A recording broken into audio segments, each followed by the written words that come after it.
¿sí? Eh, bueno, y justamente mientras estamos leyendo su currículum, Además de especialista todo en lo Derecho de Familia y Protección de un Menor. es Eh, una genia, ya la van a conocer. Bien, y ya la tenemos conectada. Buenas noches, María Ángela. Pablo Bernengo desde Radio Niñez y Justicia te saluda, junto a Fernando Sánchez desde la ciudad de Rosario y Fernanda Melendi desde la ciudad de San Carlos de Bariloche. Buenas noches, ¿cómo estás, Ángela? Buenas noches, Muy buenas noches. compañeros. Estoy muy contenta de estar aquí en Voces por la Infancia. Sumo mi voz, sumo mis ganas, sumo mi indignación también para que esta situación mejore por los niños, para los niños. Seguro, nos estás hablando desde nuestro país vecino de Perú. ¿En qué ciudad te encuentras? Yo estoy en Ayacucho, en la sierra de Ayacucho. Soy ayacuchana, huamanguina, en la sierra de Perú, perdón. Aquí estoy desde la época de la pandemia y me siento muy contenta, me siento más segura aquí en casa. Y igual, desde aquí he visualizado la realidad cruda de la infancia aquí en Perú, en la zona rural de Perú, y falta mucho por hacer. Hay muchos silencios, hay mucha complicidad entre el Estado y las autoridades municipales y regionales frente a una realidad descarnada de la violación sistemática, abusiva a los derechos de los niños.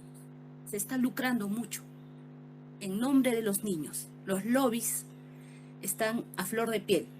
Y mientras no haya quien se los diga, mientras no haya quien les dé la cara a estas personas, pues esto va a continuar, ¿no?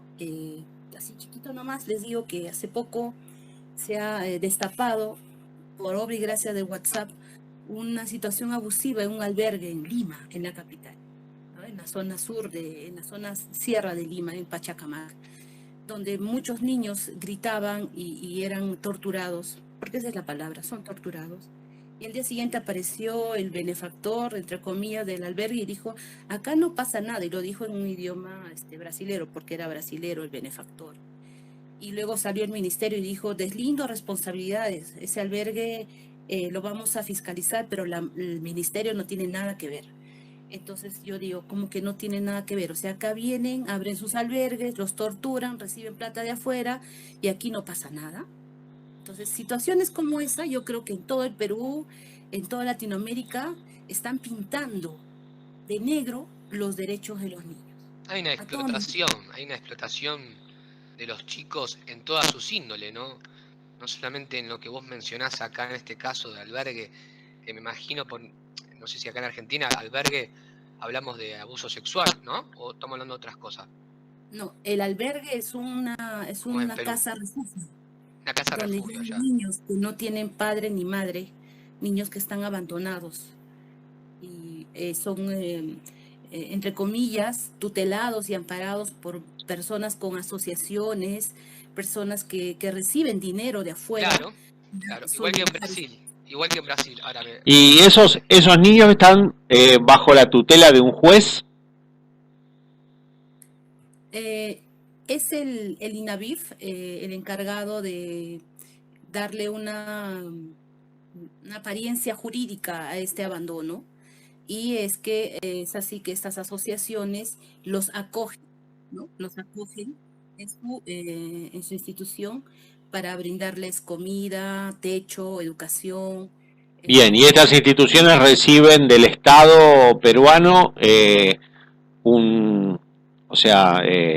una cuota mensual por ocuparse de estos chicos.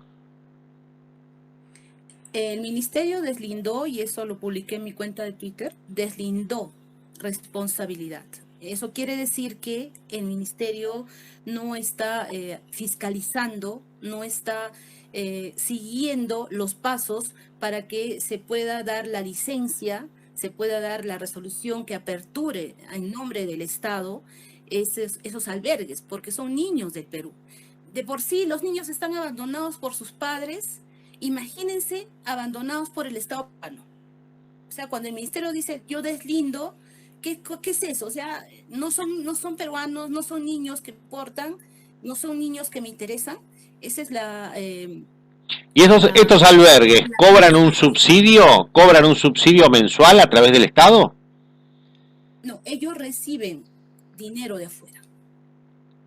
O sea, no del Estado. Sí, eso está en investigación, el Estado no. Imagínate, o sea, el Estado peruano no tiene para los niños, ¿no? O sea, ahorita las políticas públicas no están enfocadas en perspectiva de infancia. Aquí las políticas públicas están enfocadas en perspectiva de género. Claro. Día, tarde, noche, desayuno, almuerzo, cena. Ese es el menú en el Perú, perspectiva de género. Sí, eso también lo estamos viviendo acá en Argentina. Allá yo hablaba del tema de Brasil porque en Brasil sí, estas organizaciones que albergan a los chicos, que por ahí yo confundí la palabra, que en realidad sí es una explotación porque hacen negocio en cuanto a lo que es los subsidios que reciben, y claro, les conviene mantener toda esta situación porque hay todo un negocio atrás, ¿no? Que por eso nombraba a Brasil, si bien confundía la palabra. Para mí siempre, vos decís que hay una investigación, porque debe haber algo económico para bancar semejante sistema o para querer que persista o no solucionar el problema de fondo, ¿no? Que es la niñez. Así la es. Infancia. Simplemente el tema de niñez es un tema muy jugoso, es un negocio redondo.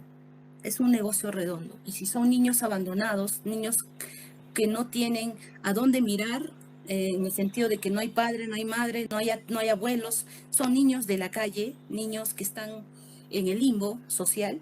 Entonces, estas asociaciones vienen y las acogen.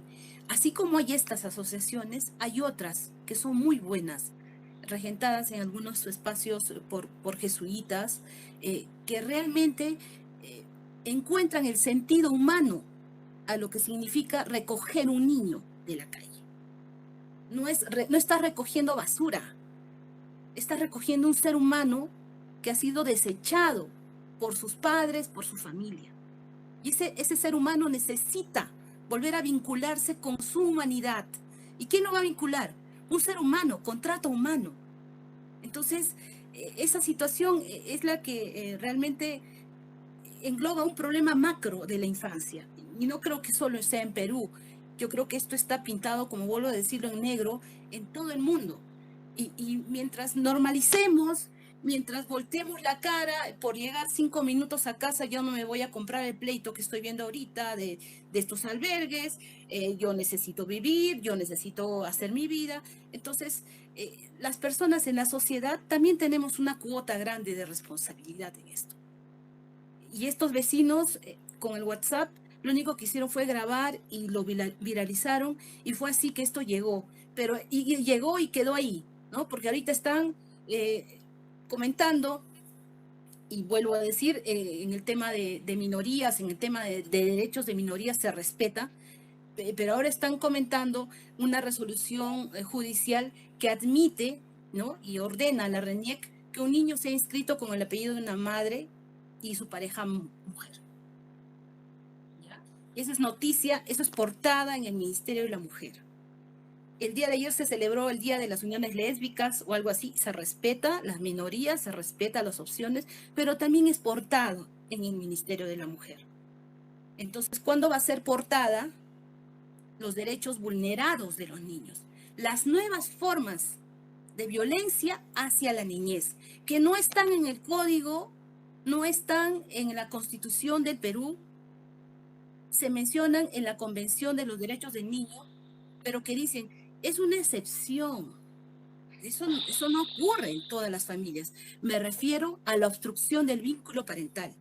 Me refiero a la alienación parental, que dicen que fue un delirio de Gardner, pero no, eso no es así. Eso ocurre. O sea, a mí me dijeron alguna vez, si el río suena es porque trae piedras, pero también trae basura. Entonces, aquí está ocurriendo una situación sistemática, silenciosa, de violencia en el hogar, ejercida por los progenitores. Me refiero al tema de la obstrucción y la alienación parental. Usted es especialista en Derecho de Familia y Protección del Menor, ¿verdad? Correcto. O sea que ya ha visto todo el panorama, ha visto los patrones que se repiten en estas circunstancias, y te noté indignada cuando arrancamos la nota, indignada, ¿no es cierto? Tu sensación esa de frustración ante el desconocimiento de la dignidad humana en una criatura, en un niño que no se puede proteger porque somos los grandes que tenemos que protegerlo a ellos. Tanto los niños como los adultos son los que menos no votan y los que menos importa a la clase política, ¿no? No sé cómo es allá en Perú esta situación. Bueno, los niños no tienen voz ni voto, pero sí tienen rostro para la propaganda política. Claro. ¿No? Como vuelvo a decir, es un jugoso negocio, es rentable hablar de la niñez en épocas políticas, de contiendas políticas. Para los políticamente correctos, ¿no? Hablar de niñez, hablar de desnutrición, hablar de trata de menores, esa es la agenda grande, ¿no? Que manejan, y es con lo que ejercen demagogia, porque eso es demagogia, eso es corrupción. Eso es demagogia. Esa corrupción en las contiendas políticas debe ser sancionada. Pero estamos hablando siempre del debe ser, lo deben hacer. Y yo digo, ¿cuándo lo vamos a hacer nosotros? ¿Cuándo? ¿Es necesario que yo tenga un cintillo de ministro? ¿Es necesario que yo tenga un cargo público? No. Es necesario que volvamos a reconocernos como seres humanos. El derecho de familia lo ejercemos quienes tenemos vena social, quienes tenemos vena humana, porque nuestros procesos son en base a relaciones humanas, en base a sentimientos y afectos quebrados, en base a vidas rotas, porque estos progenitores que ejercen obstrucción, que ejercen alienación, fueron niños quebrados, niños rotos, y que en el camino se conocieron con otro, que no pasó esa situación, que tuvo una familia funcional, hermosa, feliz, pero que se enamoró de un disfuncional y formó una familia, y en un momento dado, ¡prum!, brota toda esa sensación, toda esa frustración, toda esa época negra de mi infancia y adolescencia. ¿Cómo es la legislación allá en Perú sí, en cuanto a la separación, en cuanto al divorcio, en cuanto a la criatura en el medio? ¿Cómo es la legislación allá? A ver, cuando se produce la ruptura de la relación conyugal, existen dos vías, ¿no? Para hacer digamos, el acuerdo. La conciliación extrajudicial, que es para referente al tema de los niños, tenencia, régimen de visitas, y con eso tengo expedito un requisito más para iniciar un trámite de divorcio notarial, no contencioso, 3 meses. Eso es cuando hay mutuo acuerdo. Eso es un divorcio por mutuo acuerdo, habiendo niños. Habiendo niños de por medio. Ahora, me voy al otro escenario, no quiero acordar nada, los niños se quedan conmigo, te vas de la casa, me pones una cuenta de la pensión, ¿no? Y te denuncio si me vienes a tocar la puerta por maltrato psicológico. Ya, ese es el escenario pintado. Y yo creo que esa es la película que en todos lados estamos viendo. Ahí se inicia el divorcio judicial. Hay 13 causales en el Código Civil para interponer un divorcio. ¿Y cuál es la causal que nuestros queridos colegas, abogados, sin ética, sin pensar que lo que están haciendo es un gran daño a los niños, la que persuaden, la que le hablan ahí, ¿no?, al oído, le dicen, esta causal, con esta ganas? Una falsa denuncia. La tinca aquí es un pozo grande millonario, es un sorteo que hay, no sé allá cómo se llamará, pero acá le dice, ese es el pozo de la tinca. ¿Cuál es? Que denuncies por violencia familiar. Claro, la falsa denuncia por violencia familiar. ¿Por qué? Porque una de las causales es para un divorcio con indemnización, con hijos, con casa, con pensión, es que tú tengas una sentencia confirmada, ¿no?, y consentida y confirmada en la vía penal sobre un tema de violencia familiar. Las otras causales es adulterio, te estoy hablando de conducta deshonrosa, homosexualidad, cosas que cuesta probarlas, cuesta. Y lo más fácil, violencia familiar. Entonces, esos son los escenarios en los que se mueven las personas que quieren llegar a un divorcio, ¿no? Pero este divorcio, vuelvo a decir, se maneja en un contexto de derecho de familia, en un contexto en el que no son expedientes, no son hojas, son familias. Cuando yo tengo un expediente en mano, yo no veo fojas 5, fojas 10, fojas 1000. Yo veo ahí en cada hoja a un niño, veo a una mujer, veo a un hombre, que no se encuentran en ninguna de esas fojas, están perdidos. Pero el más perdido y perjudicado es el niño. Porque los escritos van y vienen, son puñales los escritos, ¿no? Los escritos son de destrozarse, lo poco que les queda de relación se la destruyen. Pero acá voy al punto, de que ellos pueden ser los irracionales, ellos pueden ser los confundidos, los opacados, pero el que está manejando esos escritos es un abogado, el que firma, el que suscribe esos escritos. Entonces, ¿dónde queda su ética? ¿Dónde queda su compromiso social con el derecho de familia? ¿Dónde queda? Si quiere dinero, que se dedique pues a procesos donde se ven rentas, donde se ven desalojo de tierras, donde se ve cobro de suba de dinero. Ahí va a tener dinero en frío y va a cobrarlo en frío porque no hay nada que perjudique. Pero acá hay niños de por medio. Y el segundo filtro, los jueces. Ya, el abogado es un inconsciente, pero el juez, ¿dónde está su capacidad discrecional? ¿Dónde está esa tutela a los derechos de los niños? ¿Dónde está? Solo provee conforme a ley, ejerce su derecho conforme a ley. Le informas que hay alienación y dice, no, que se evalúen en el departamento de psicología. Psicología, servicio social, son instancias que están desconectadas de lo que significa alienación y obstrucción. Les hablamos de eso y parece que les hablamos en chino. No tienen especialidad, no tienen formación, no hay perspectiva de infancia en los temas de familia. Hay perspectiva, hay interés del bien superior de la mujer y de la madre, porque eso es lo que se está viendo ahora. Pero interés y perspectiva del niño no hay, no hay. Hay un sistema, doctora, me parece que hay un sistema perverso, porque usted como abogada, ¿no? Del lado de enfrente, yo lo que veo a veces es que explotan, hacen un negocio sobre lo que es el divorcio, tiran más leña al fuego, no tratan de conciliar y van en busca de la plata. Y yo digo, se olvidan que hay niños detrás de toda esta situación, que hay un daño colateral. Usted mencionaba lo de que cada expediente hay una vida, y hace unos meses me tocó hacer una protesta frente a tribunales, y yo lo único que me salió, pero decirlo espontáneamente y de corazón, acá, enfrente de este tribunal, está la vida de mi hija. Para mí no es un papel, para mí no es, o sea, acá está sobre esos papeles que ellos dicen que es un trámite, está la vida de mi hija, le digo, es vida, ¿no? Y se hace un desconocimiento de la dignidad humana de una criatura. Creemos que hemos llegado a una desvalorización total por la parte humana, ¿no? Es correcto. Y siempre lo voy a reiterar y me iré de este mundo diciendo lo mismo, que tendremos todos que arrepentirnos en esta generación, no tanto por las malas acciones de la gente perversa, sino por el pasmoso silencio de la gente buena. Uh-huh. Es así. Mientras no sea mi problema, no me meto.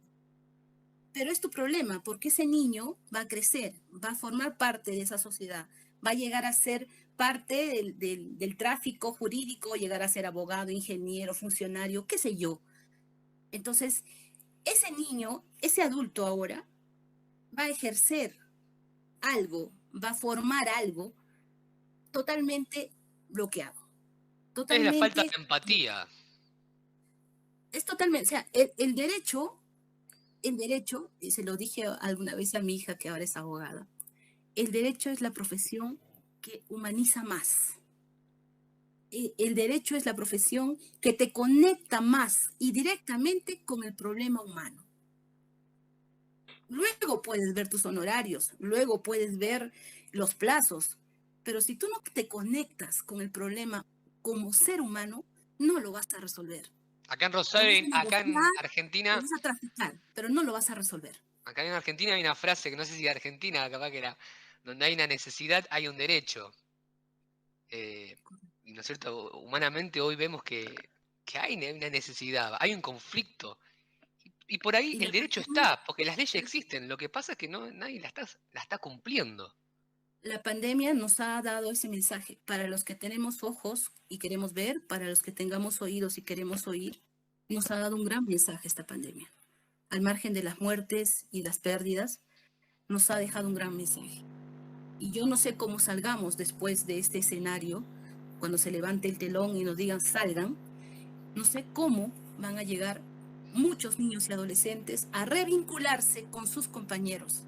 Algunos que han sido protegidos, amados, queridos en casa, frente a los otros que han sido desprotegidos, violentados, golpeados en casa.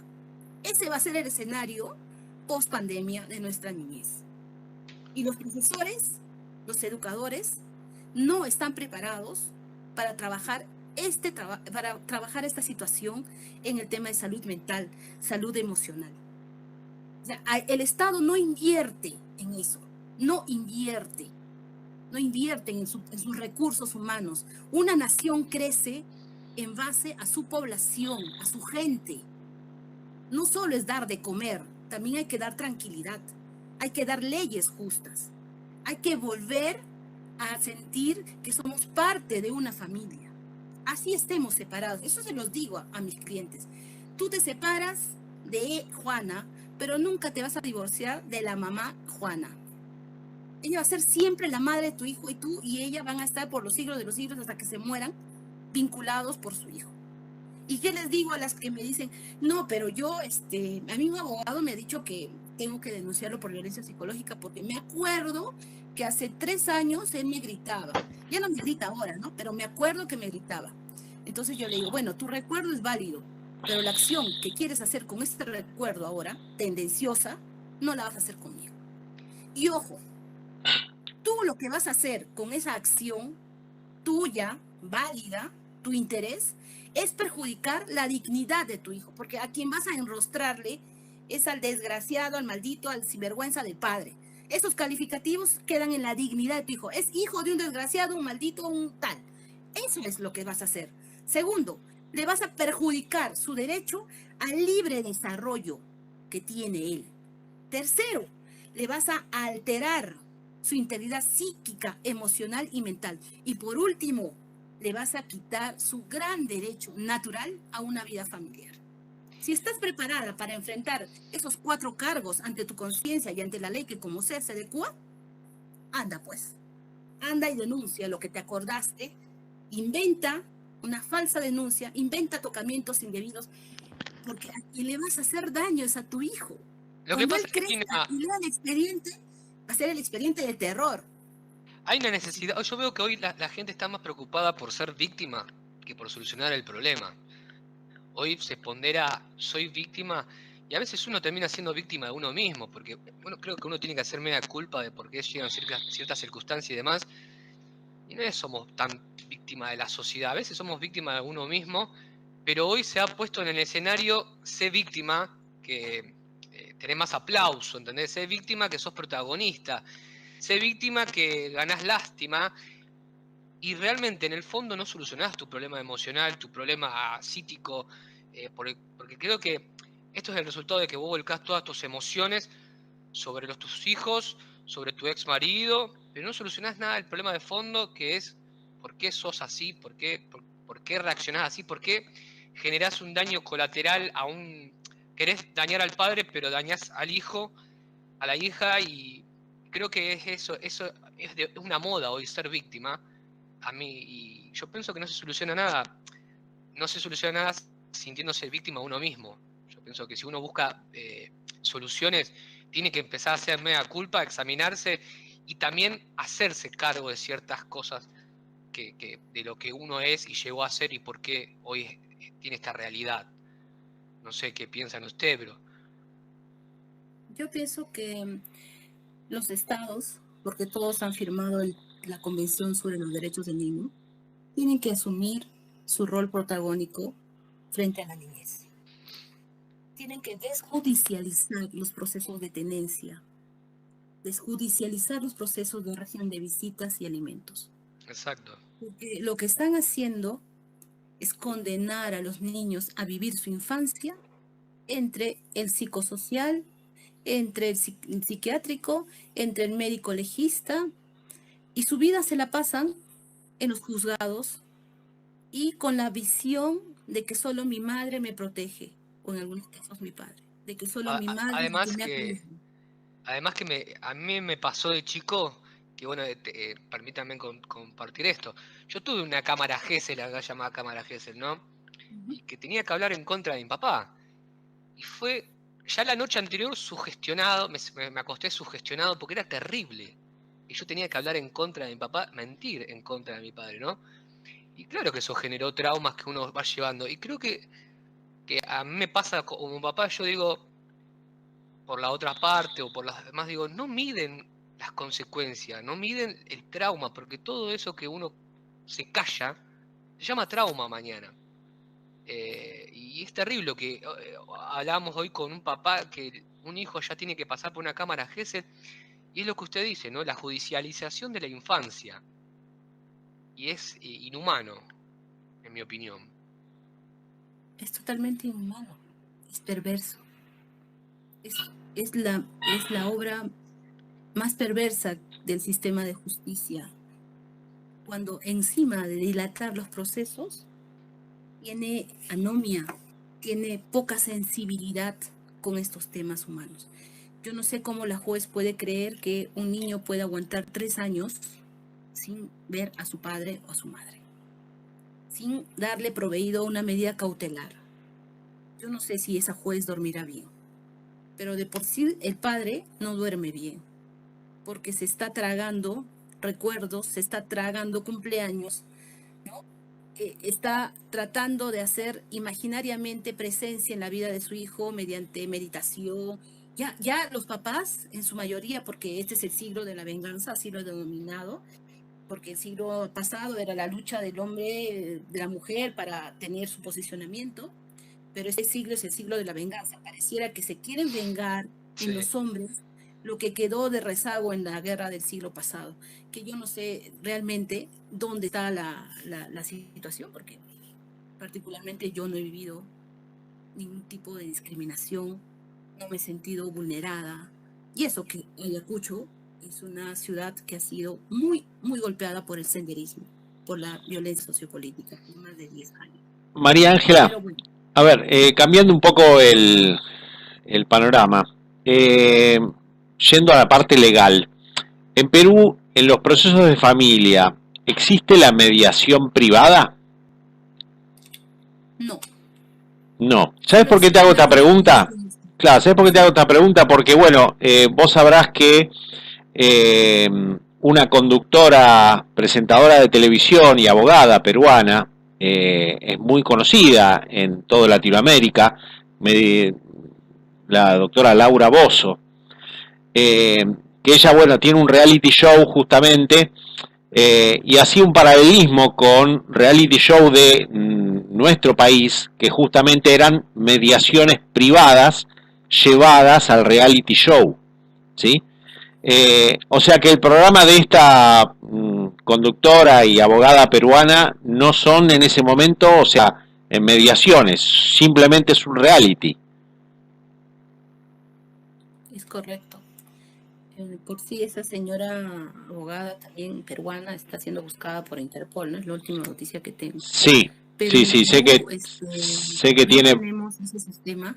Sería ideal, vuelvo a decir, la Convención sobre los Derechos del Niño tiene ese espíritu, pero ese espíritu tiene que formar cuerpo, y son los estados los que tienen que tomar cuerpo frente a las realidades que tiene. Pero vuelvo a decir, mientras el Estado, en mi caso, en nuestro caso peruano, esté sordo, ciego y mudo ante la realidad de los niños en el contexto de violencia familiar e institucional, porque la social es otra cosa, social hablamos de trata, de anemia, de todo ese problema, entre el contexto familiar e institucional, totalmente divorciado, y si el Estado peruano no asume un rol, no toma el toro por las astas y resuelve ya el tema de la niñez, esto no va a terminar, va a ser un círculo vicioso, ¿no? Y esto va a ser el cuento del nieto, del bisnieto, y esto Seguro. nunca va a acabar. ¿A partir de qué edad votan los chicos en Perú? De los 18 años. 18 años. Claro, yo siempre sostengo, ¿no?, que justamente los políticos no se ocupan del tema niñez porque los chicos no votan. Así es, así es. Es No una votan triste realidad. Sí, y otro derecho sumamente vulnerado de los niños en los procesos judiciales es su derecho a expresar lo que dicen, su derecho a ser oído, ¿no? Eso queda como un poema, ¿no? Queda como un cliché, porque el niño, una vez que ingresa al juzgado, cuando era en la época pues presencial, ingresa solo, está la juez, la fiscal de familia, y le preguntan, ¿no? ¿Con quién te quieres quedar? ¿Con quién te sientes más a gusto? Imagínense semejantes preguntas. Eso no se lo pueden preguntar. Afuera estaba pensando en sus juegos, ¿no? En Pokémon, en Batman, en otro mundo, y le dice, te toca, entra. Y entra y le dice, ¿con quién te quieres quedar? ¿Con quién te sientes a gusto? Entonces, ¿a dónde voy con ese derecho a ser oído y a ser preparado para ingresar? Eso está en documentos internacionales. A ser preparado, porque él tiene que ser preparado por un especialista y tiene que decirle a qué va a ingresar, para qué va a ingresar, ¿no? Y qué derechos tiene él en esa sala. Como tú bien lo dices, ¿no? No es a los 18 años que el niño recién es sujeto de derecho. Es sujeto de derecho desde que nace. Ahora, que los ejerza con capacidad a partir de los 18 es otra cosa.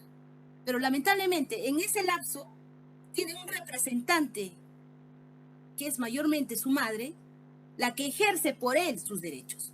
Lo demanda al padre por alimentos, demanda tenencia, denuncia por su hijo, miente por su hijo y toda la historia que sabemos.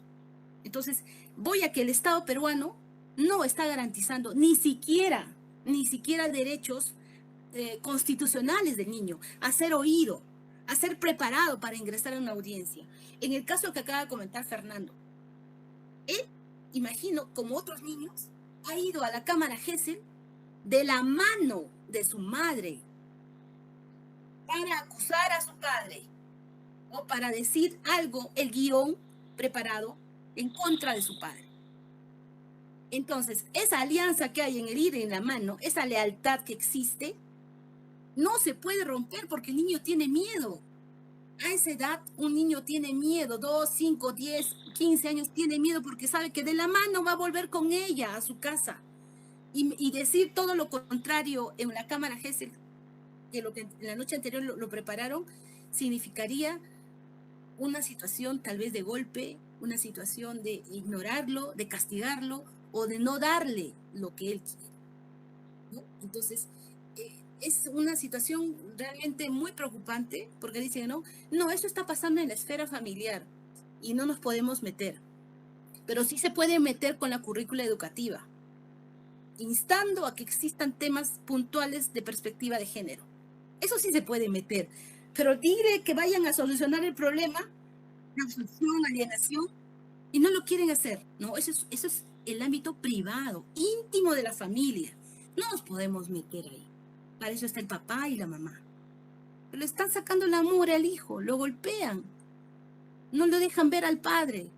El padre está afuera con los globos, con la torta, el tercer cumpleaños, no le dejan abrir la puerta. Bueno, haga su constatación policial. No sé en Perú, pero le pregunto esto porque acá en Argentina, cuando la cuestión es penal, ¿no? Cuando te hacen una falsa denuncia, la parte penal es muy cara, más que la civil. No sé si coincide Pablo acá. Seguro, sí. Es la más cara, la que enseguida te piden la parte del dinero, sin eso no avanzan. Entonces se ve cómo se lucra, y aparte que acá te hacen una denuncia penal, después, bueno, el papá desesperado va por el lado civil y no entiende que tiene que resolver primero lo penal para que no se una cuerda, yo te hablo así, capaz que no se una con cuerda acá lo civil, y terminamos empantanado y lo penal va a ser lo último que se resuelva y aparte te sale caro. No sé cómo es en Perú la situación allá. Mira, lo has descrito como lo pensaba hacer, el terreno pantanoso, porque hay que ir así, o sea, hay que ir así para no hundirte más de lo que ya te están hundiendo. La ley 30.364, que es la ley de violencia contra la mujer y los integrantes del grupo familiar, que así se llama, no tiene en ninguno de sus artículos una sombra siquiera de lo que significaría realizar una denuncia falsa. No hay una sanción para él o para ella que incurra en ejercer, entre comillas, su supuesto derecho y alborote todo el sistema judicial, haga un gasto para el Estado peruano en todo este tema de la protección y al final resulte que en la etapa fiscal no hay lugar a formalizar denuncia. No hay forma de que esa ley pueda castigar las denuncias falsas. Dicen el fiscal en un caso, doctor, no hay lugar. Sí, pues no hay lugar. Ya investigué objetivamente en el plazo de 90 días que tuve, no hay forma, no hay denuncia. Ya, ¿y eso qué significa? Doctora, ya, que esté tranquilo su cliente. ¿Cómo que tranquilo? Pero si han pasado 3 años donde al pobre le han dicho agresor, sinvergüenza, hombre peligroso, las redes lo han pintado como el criminal más grande del mundo. ¿Y usted me dice que no ha pasado nada? Y esta denuncia es falsa. Silencio sepulcral. Claro, Doctor, no hay pena, no hay pena. Falsa. Usted lo ha dicho, no yo. O sea, el fiscal ni siquiera tiene el valor de asumir que la ley está mal hecha, que hay un vacío legal, ese hueco donde se caen pues estos hombres y al fondo y tocan fondo y solo con una gracia de Dios salen y empiezan nuevamente a vivir, pero ya destruidos, emocional, psicológica y en bancarrota económica, porque se han gastado toda una plata en demostrar que no son agresores. No, yo justamente hablaba con un papá temprano, le contaba a la producción y a Pablo, que justamente me decía, fue denunciado por abuso, cámara G, la criatura, se comprueba que no, sin embargo todavía todo se dilata en el tiempo. Él dice, yo ahora tomo pastilla, citalopram, porque tiene que ir a un psiquiatra, toma otras pastillas para dormir, sufre dolores estomacales, dice, económicamente ya no sé dónde sacar plata para pagar todos los abogados porque te mata en vida. Esta es una violencia que hay un hashtag que siempre dice, se pone, la violencia que no se ve. Es una violencia pero terrible, no sé si te deja agonizando en vida, pero como papá, como mamá falsamente denunciado, te estigmatizan, te hacen muy mal mentalmente, ¿no? Muy mal mentalmente, económicamente, emocionalmente. A veces uno no sabe cómo saca fuerza, creo que es el instinto de supervivencia de uno, ¿no? Pero realmente no, yo creo que la sociedad no toma dimensión de esta problemática que hoy no está en la agenda del día. Pero no toma, y se trae un futuro bastante turbio si continúa esto. Es que no está en las estadísticas. Mientras no estemos en las estadísticas, no existimos. Pero sí hay estadísticas de violencia contra la mujer, sí hay estadísticas de medidas de protección, y hay rimbombancia en los medios y en el Ministerio de la Mujer. Pero mientras seas un caso aislado, no existes. Mientras los hombres no denuncien que han sido denunciados falsamente, esto no va a salir a la luz. ¿Por qué? Porque no vende. Esa es la realidad. El primer tribunal de un caso en el Perú es un programa del mediodía o un programa de las 10 de la noche de chismes. Ese es el primer tribunal. Ahí se soluciona todo. Ahí sacan sus especulaciones, ahí sacan sus razonamientos, sus conclusiones, ahí invocan al ministerio y a tal y a cual que ejerzan y caso cerrado.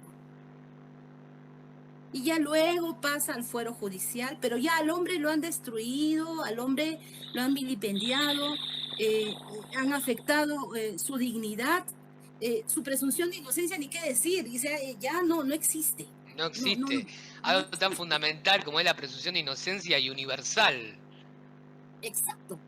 Imagínate. Entonces, hemos llegado a un punto en el que necesitamos probar para saber que existimos. Necesitamos gritar para saber que existimos.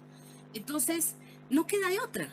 En este momento, la situación está tan desbordada que ya hay WhatsApps, hay organizaciones que hablan de esto, pero que no salen como debieran salir, ¿no?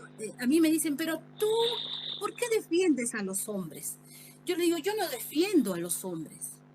Yo defiendo los derechos constitucionales de una persona, sea hombre o mujer. Pero ahora me tocó un hombre, que pudo haber sido tu papá, tu amigo, tu tío, tu amigo, tu hijo, y un poco que se calla. Me quedo con algo que acaba de decir que realmente es muy importante. Los hombres no denunciamos la falsa denuncia, estamos defendiéndonos nada más. Pero nunca llegamos a la contradenuncia, ¿no?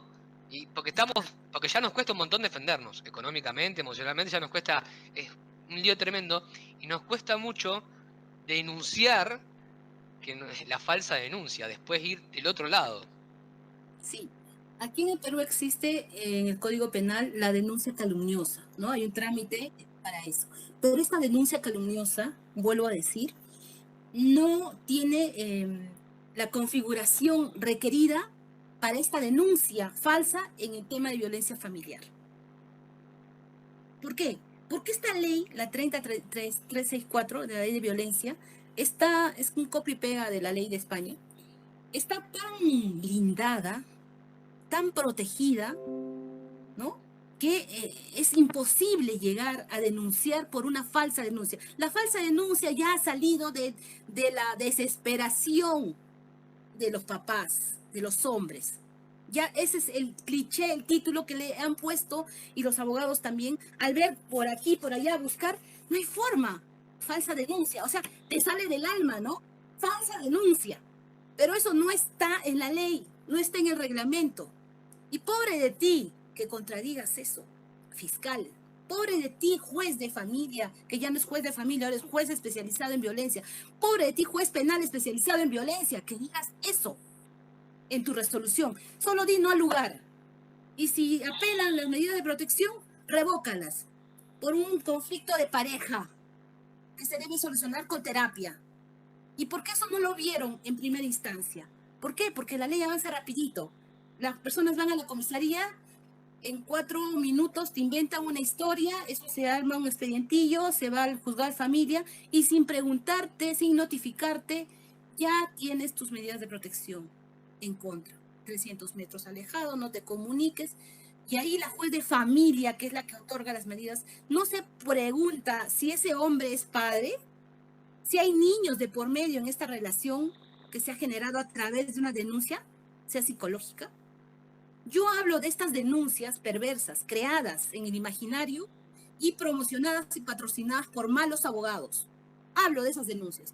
No hablo de las verdaderas, en flagrancia, de las muertes, de esas no hablo. Y esas son las que se demoran más en resolver porque son sepultadas por estas falsas. Porque en esto está el entretenimiento, en esto está la ganancia, en esto está la estadística, en esto está la productividad, y eso garantiza que siga viniendo la plata de afuera para solventar el tema de género. Entonces, esa es la lógica, pero esa lógica llegamos pocos abogados.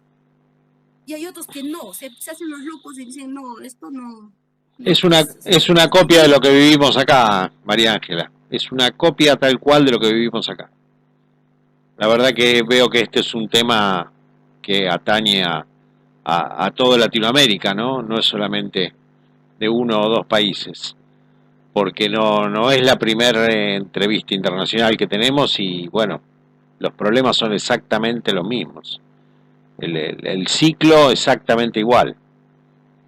Caen... Sí, tenemos que hacer algo, Pablo, tenemos que hacer algo. O sea, esto tiene que salir ya de la conversación de 6, 8, 10. O sea, esto tiene que salir. ¿Cómo están de idealistas o de locos, ¿no? Porque vuelvo a decir, eso que tú denuncias, María Ángela, es un caso aislado. Tengo un programa en la radio acá en Ayacucho.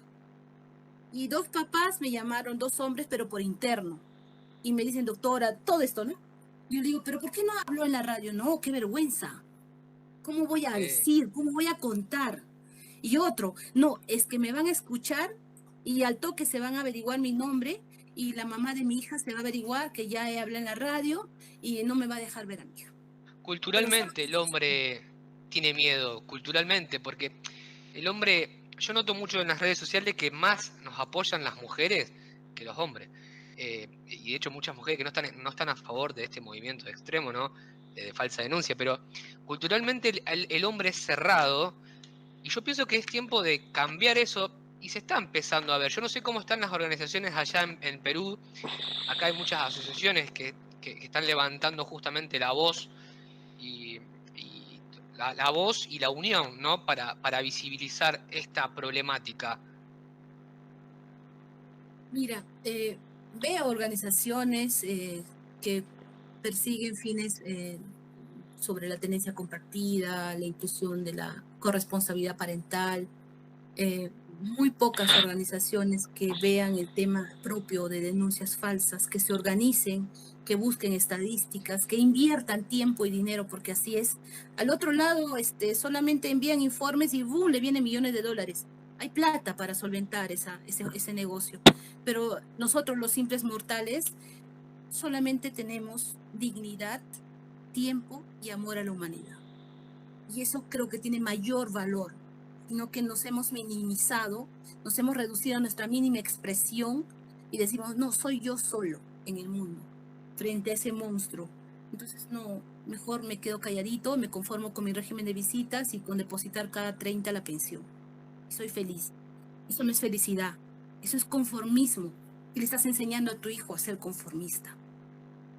Esta vida requiere personas que se rebelen contra las injusticias, que no coman injusticia, que no vean en la televisión injusticia. Eso es lo que requiere este mundo. No personas que nos conformemos con tener mi plato de lentejas, con tener mi plata en la tarjeta y a mi marido al lado. ¡Qué felicidad! Soy feliz. No eres feliz. Eres egoísta. Eres egoísta. Entonces, vuelvo a decir, el sentido de humanidad lo tenemos que recuperar. Tenemos que empezar a ser empáticos, tenemos que empezar a, como sociedad, donde estemos, barrenderos, abogados, ingenieros, funcionarios, donde estemos, no podemos permitir ni así de violencia contra los niños. Denunciar, dar la cara, acompañar en la denuncia. ¿Eso significará un poco de tu tiempo? Sí. Sí, pero es un tiempo que le estás dando a la humanidad. Y que es la militancia más noble.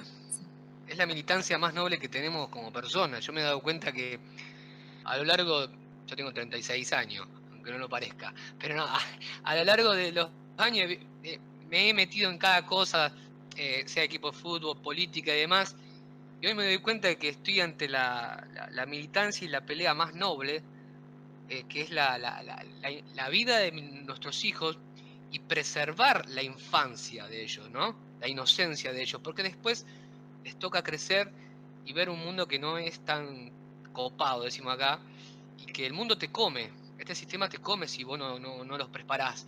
Y no solamente nos pasa que no los podés preparar, sino que además les traemos traumas. ¿Y cómo crece ese chico que ya tiene algo menos, que es el apoyo del padre o de la madre, y va perdiendo su infancia y se enfrenta a una sociedad que te come, un mundo que te come? Es correcto. La familia es el primer espacio de socialización.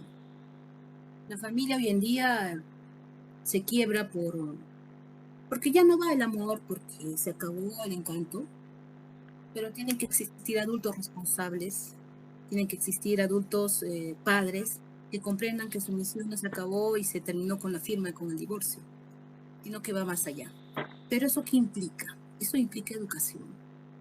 Una sociedad, mientras no esté educada, no solo en conocimientos, sino en afectos, en sentimientos, una educación emocional, no va a avanzar. Va a ser fría, calculadora y va a ver solamente por sus intereses. Los niños son esponjitas. Yo apuesto por ellos. En lo que puedo, aquí, en Ayacucho, estoy saliendo a las zonas rurales a hacer difusión. Les estoy poniendo en bandeja. Les estoy diciendo, niños, sírvanse sus derechos. Y hay algunos que ni siquiera sabían que los tenían. Y hay que hablarles. Hay que educarlos. Hay que reeducarlos. Porque cada sociedad, cada país ha tenido sus propias guerras. Ha tenido sus propios conflictos. Y estamos ahora los adultos de mi generación recuperándonos por la educación, el teatro, la cultura, la música, de muchas secuelas que hemos vivido en nuestro pasado, pero hay otros niños que no. Igual yo pienso que yo he visto en estos últimos tiempos, bueno, yo me logro conectar con toda esta, empiezo a entender más allá de mi problema personal la complejidad del tema, ¿no? A través de las redes sociales y demás, pero también entiendo que llega un tiempo donde las redes sociales no son suficientes y tenemos que salir a la calle, donde tenemos que reclamar los derechos dentro de un pacto social que hemos establecido, que donde nosotros seguimos nuestros derechos, pero también ellos tienen sus obligaciones como gobernantes nuestros, ¿no? Porque nos pusimos justamente, les seguimos el gobierno de nuestras vidas. Y en este caso yo veo tan vulnerado, yo a veces pienso, ¿no? A veces los gobiernos fallan económicamente, en seguridad, en un montón de cosas. Pero cuando se meten con nuestros hijos, o cuando se metieron con mi hija en mi caso, yo digo, ya es distinto, es como que ya me cansa el sistema, ¿no? Entonces yo digo, bueno, es hora de que salgamos a la calle a reclamar nuestros derechos, ¿no? Es hora que salgamos a la calle a decir basta de esto, es hora que los padres y los familiares impedidos y los amigos empiecen a hacerle el aguante al otro, dejar de ser indiferente y ser empático, porque nadie está exento de este problema. Nadie, ninguno, sea con mucha plata, sea jugador de fútbol, seas famoso, seas el más humilde, nadie está exento de esto. Y lo que me llama la atención es que no se dan cuenta, no se dan cuenta. Hasta que les pasa. Hasta que les pasa. Hasta que la vida los notifica y el Poder Judicial. Hasta ahí recién se enteran que existe este problema. Y es que cuando el sistema judicial está divorciado de la realidad, porque uno hace leyes, en este caso el Poder Legislativo, hace leyes en base a la realidad. Mientras no salgan, se pongan las zapatillas y salgan a caminar y conocer la realidad de su pueblo, esas leyes van a seguir siendo las mismas. Y seguirán pasando legisladores, y seguirá siendo el juez la boca de la ley, y seguirá saliendo la sentencia inconforme, y seguiremos apelando, y así seguiremos por los siglos de los siglos. Entonces, vuelvo a decir, la educación ciudadana es importante, es básica, porque los niños tienen que aprender que cuando ejerzan el derecho a elegir a sus representantes, tienen que elegir a sus representantes que los representen, que sean representativos realmente de su realidad. Y el contexto, la célula básica del Perú, del mundo y de muchos estados, es la familia. Es el primer núcleo que se tiene que cuidar. Ahora, aquí solamente tenemos en el Perú, y en la pregunta que me hicieron en algún momento, la vía judicial o la extrajudicial para que resuelvan sus problemas. Pero la tercera vía, ¿no? El tema de resolver esto en otro espacio, en otro foro, ¿no? En un tema más consensual, no existe. ¿Y por qué no existe? Porque no es lucrativo, porque generaría menos ingreso. O sea, vuelvo a la visión egoísta del Estado como sistema jurídico, porque si realmente quisiera bajar la carga en los procesos de familia, debería estar pensando ya en instaurar la mediación. El Colegio de Abogados ya debería haber presentado un proyecto de ley para fomentar la mediación. Pero como no se gana y con eso se van a terminar los pleitos, mejor no. Esa es la verdad. Esa es la verdad. Porque el proceso judicial es un gran negocio. Es un gran negocio.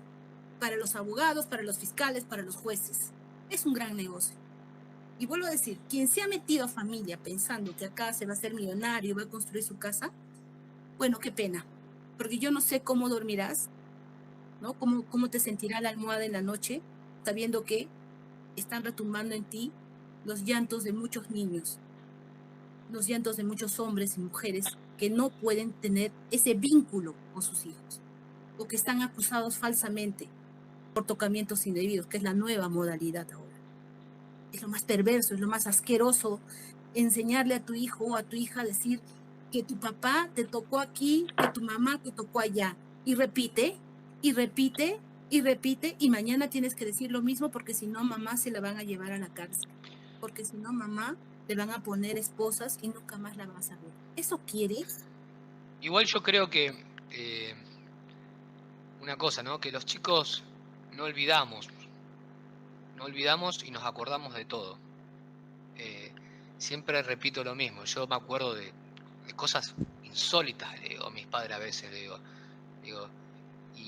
y a veces uno, del otro lado, el papá que por ahí nos escuche, que está desesperado, que dice, porque no sabe dónde está su hijo, no sabe lo que piensa, los chicos, estos tipos de personas los subestiman a los niños, los subestiman demasiado, pero ellos se dan cuenta de la verdad.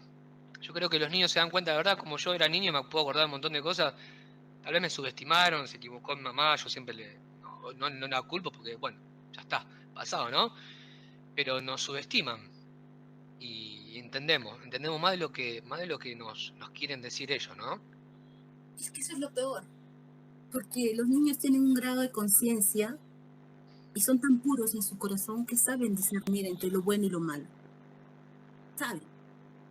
Pero el sometimiento al cual ellos se ven, de mentir, de engañar, eso es una marca, es un tatuaje eterno que lo va a acompañar. Y no está bien que justifiquemos que el tiempo pasa, que ya ya cuando sea grande. No. Lo que te ha pasado a ti no está bien. No es justo. No es justo. No es justo que ahora de adulto tengas que hablar cuando de niño pudiste reclamar, pero sabías que nadie te iba a escuchar. O sea, yo voy a eso, ¿no? Voy a que los niños están tan metidos en una dinámica de violencia que su familia no se da cuenta, no quiere darse cuenta, porque lo único que le interesa es lograr una sentencia de tenencia, una sentencia jugosa de divorcio. Al Estado no le importa porque no está en las estadísticas. Y cada vez que toco esto un poco que me quiebro, porque realmente es doloroso leer expedientes donde tú ves historias que dices, Dios mío, ¿cómo hago para que este juez tenga sentido común? Para que no me diga, aplique la ley, invoque el artículo.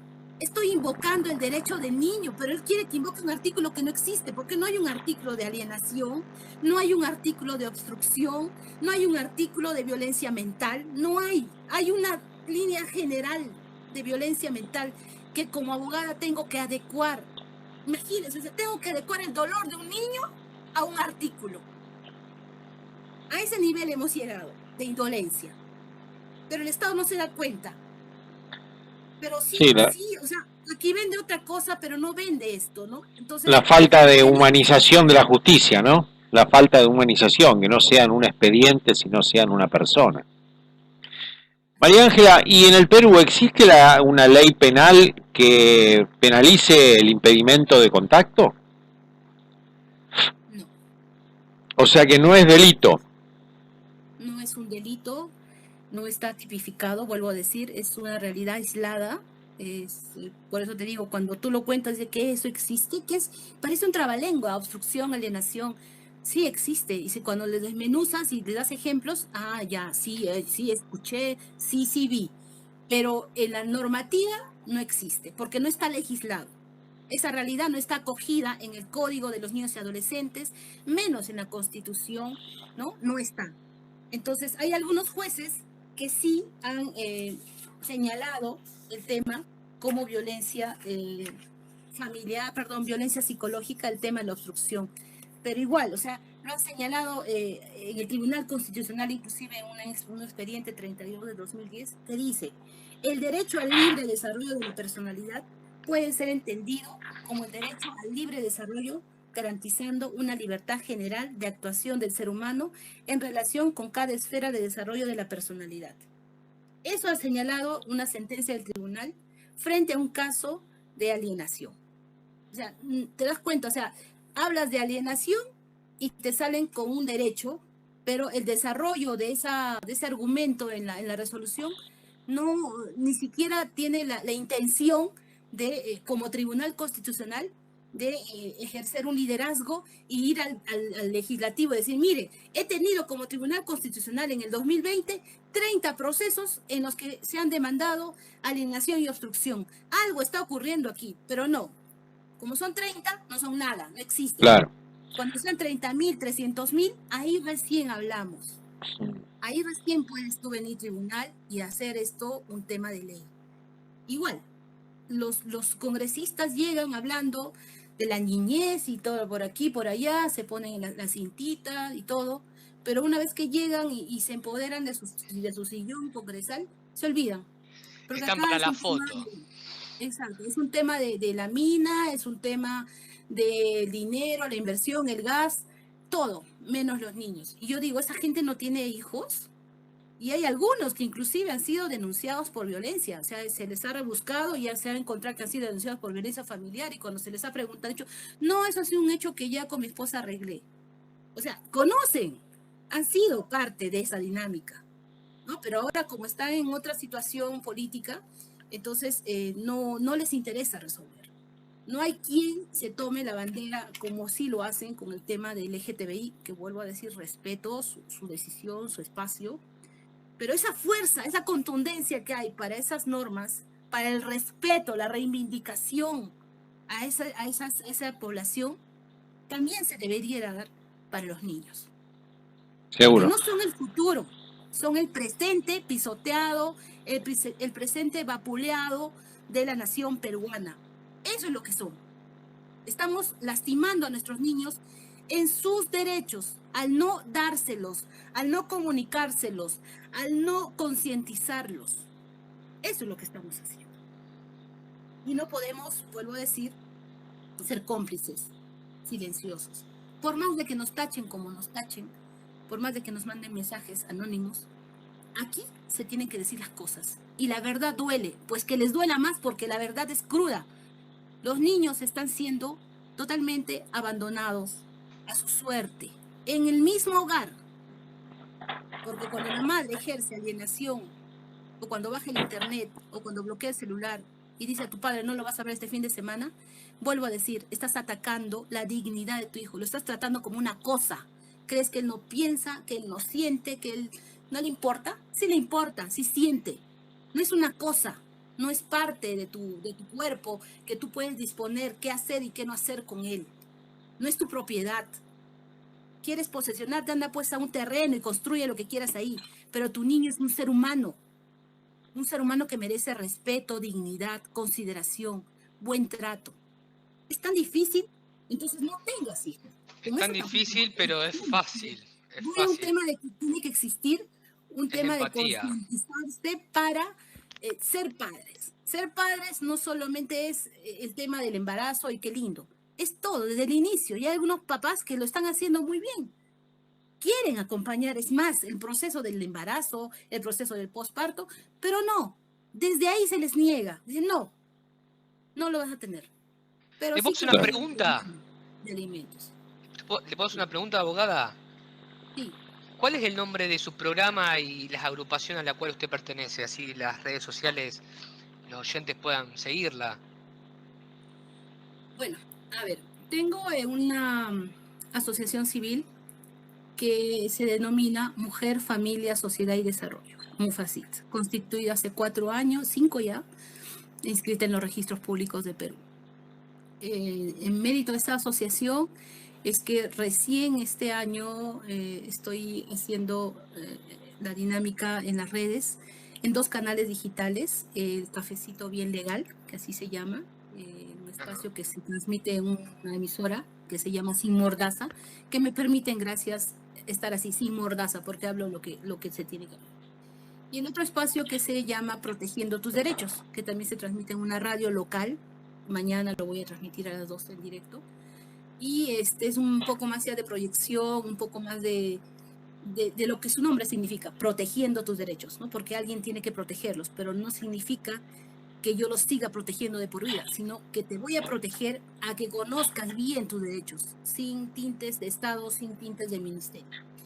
Y en las redes sociales estoy con @doctora María Ángela Guamán.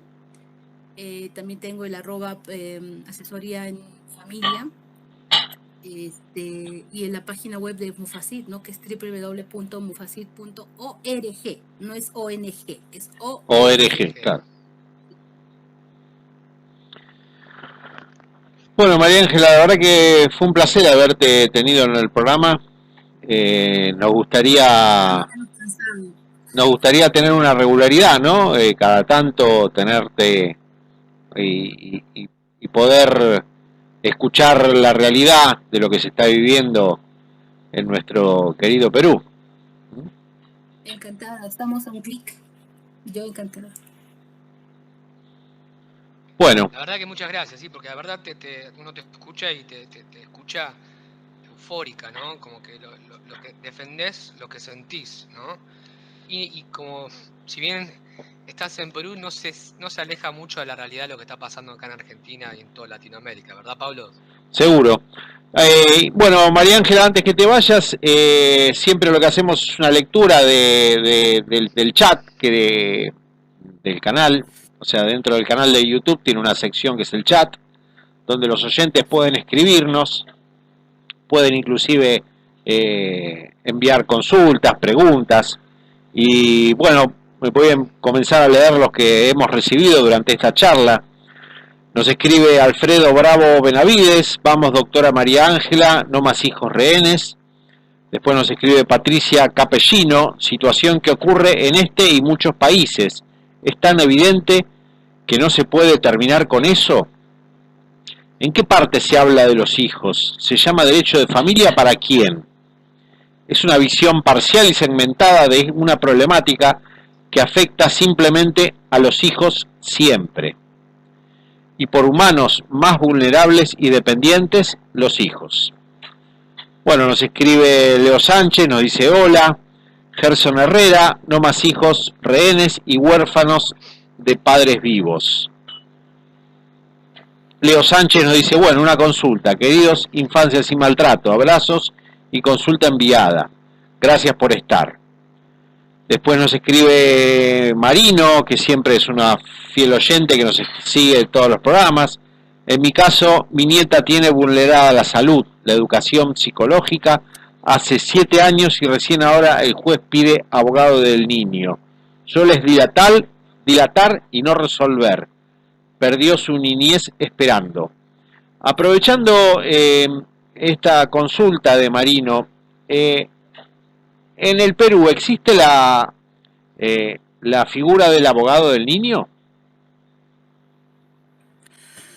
Como especialidad, no, pero como bandera, sí, aquí estamos, ¿no? Y como su servidora, hay muchos abogados que hemos tomado esa bandera, más allá de ser madre, soy abogada de familia, he tomado este compromiso en serio. Es una tarea social volver a humanizar la familia a partir del derecho, pero quisiera y eso también lo voy a hacer, voy a empezar a llamar a voluntarios de la Facultad de Derecho de la Universidad San Cristóbal de los últimos años para contarles esta dinámica de la sociedad que en la universidad no se la cuentan seguramente, y también a inyectarles un poco de esta situación para que cuando ejerzan, sea cual sea la especialidad del derecho, la ejerzan con humanidad. Te preguntaba porque, bueno, en Argentina, además de tener un letrado por cada parte, existe también la figura del abogado del niño, que representa al niño. Es una figura que, bueno, fue puesta en función hace muy pocos años y la verdad que no está funcionando, lamentablemente, ¿no? Pero bueno, quería saber si existía en el Perú el tercer abogado dentro de un juicio, ¿no?